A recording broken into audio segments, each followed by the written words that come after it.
Hello friends, welcome to my channel. So the price chart of gold futures, this is the weekly chart, or you can clearly see the price chart of gold is not at all giving you any happy sign, because this kind of pattern does not suits the trend, or does not is not compatible for an upside move. And you can clearly see a triple top pattern formation, and this is a very negative trend. Those who understand charts and technical patterns, this is not at all a positive trend.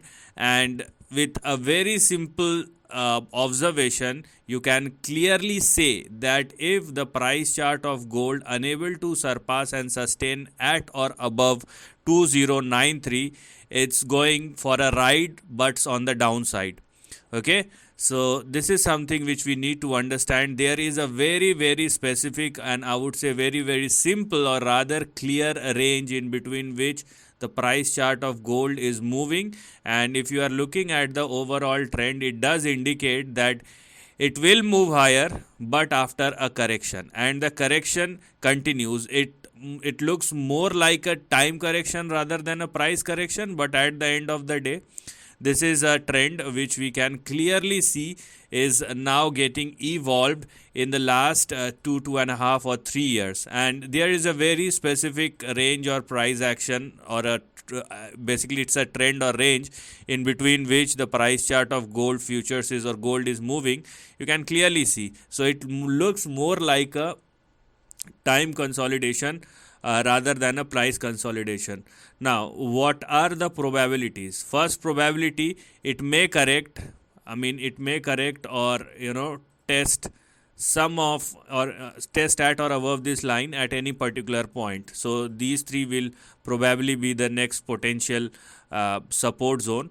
Another probability is, because it is very clear that this gold price chart of gold is in consolidation, so it will continue to move like this until and unless it touches this line like this, and then you will have a big upside. So in both the condition, you have a couple of months, or rather more than a year to go before this consolidation / correction gets over. So if this will be a price correction, then obviously it will end fast, or the correction will end fast before the downside resumes again.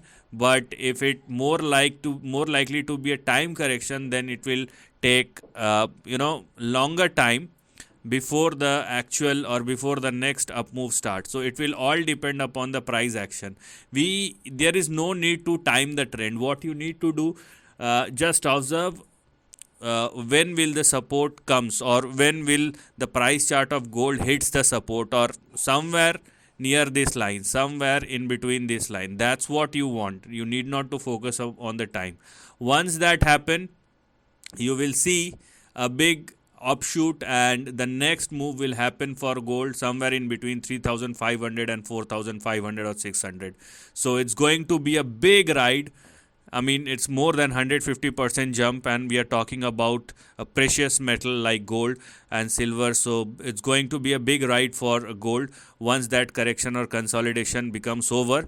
It all depends upon how it's going to play out. There are no two possible things which may happen in the normal scenario. As I told you, price correction or time correction. The another thing which is out of the question, what if something bad happens and there is a crash like this? Obviously the probability is very less, but this is one of the out of the box scenario, and there is no point considering it, because this is something which is extremely out of the scenario. And if something bad, extremely bad happens, then you may think like that. But in bad scenarios, gold actually moves higher, not moving lower. So this, the probability is less, but just for the sake of hypothesis, or just for the sake of thinking, you can work on this also. But this is a normal time correction, more looks like a time correction rather than a price correction which is happening. And once it becomes over, the next big move will eventually start. So this is the end of the video. Thanks for watching.